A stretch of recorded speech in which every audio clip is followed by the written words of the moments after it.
യോ സമയത്രയോ? ആ ഏത്തൻ നോക്കാനായിട്ട് നാസർ വരുമെന്ന് പറഞ്ഞിട്ടുണ്ട്. വാ ഗോവിന്ദ, നമുക്ക് അങ്ങോട്ടൊന്ന് പോയിട്ട് വരാം. ബാലമാമ,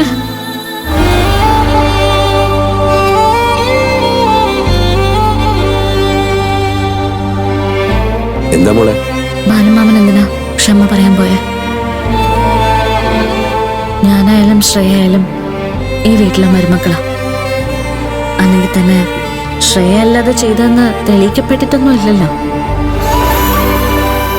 ബാലിനെ എല്ലാരും മുമ്പിൽ വെച്ചൊന്ന് അപമാനിക്കണമെന്ന് സ്നേഹിക്കും. അതിനുള്ള അവസരം കിട്ടിയപ്പോ നന്നായിട്ട് അങ്ങ് മുതലെടുത്തു. വേണ്ടായിരുന്നു. എന്റെ ബാലമാമ ഒരാളുടെ മുന്നിലും തല കുനിച്ച് നിൽക്കുന്നത് എനിക്കിഷ്ടല്ല. അത് ശരിയായ ചിന്തയല്ല മോളെ.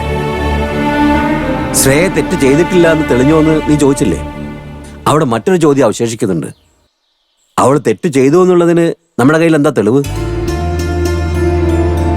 ഗോവിന്ദൻ ഫാമിൽ വെച്ച് അവളെ കണ്ടു. ശ്രേയയ്ക്ക് വരവൊന്നിനും കൂടി അവകാശപ്പെട്ട ഫാമല്ലേ അത്? അപ്പൊ അവർക്ക് അവിടെ വരാനുള്ള അവകാശമില്ലേ? അപ്പൊ പിന്നെ ഞാൻ എന്തിനാ പശുക്കൾക്ക് വിഷം കൊടുത്തു എന്നുള്ള കുറ്റം ശ്രേയയുടെ മുകളിൽ ആരോപിച്ചത്?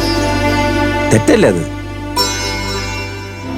അവര് ചോദിച്ചതുപോലെ പരമേശ്വരൻ അവിടെ വന്നിരുന്നു. എന്തുകൊണ്ട് സംശയിച്ചില്ല? അതും പോട്ടെ, PWD ഓഫീസ് എന്ന് പറയുന്നത് ഒരു പൊതു ഇടമല്ലേ? ശ്രേയയ്ക്ക് അവിടെ ഒരു നിലയും വിലയും ഉണ്ട്. ഞാനത് ചിന്തിക്കണമായിരുന്നു. പെശക് പറ്റിയത് എനിക്കാ. തെറ്റ് പറ്റിയാൽ ഏറ്റു പറയണം. അതിലൊരു കുറച്ചിലും ഇല്ല, സങ്കടവും ഇല്ല. മോള് പോയി മോളുടെ ജോലി നോക്ക്. വന്നേ പോയിന്താ, വെറുതെ സമയം കളയല്ലേ. ആ ചാപ്റ്റർ തീർന്നു, ഓണങ്ങെത്തി. ഒരു 100 കാര്യങ്ങൾ ചെയ്യാൻ കിടക്കുന്നു. അതിനിടയിലാ അവളുടെ ഒരു സെന്റിമെന്റ്സ്. ഗോവിന്ദ.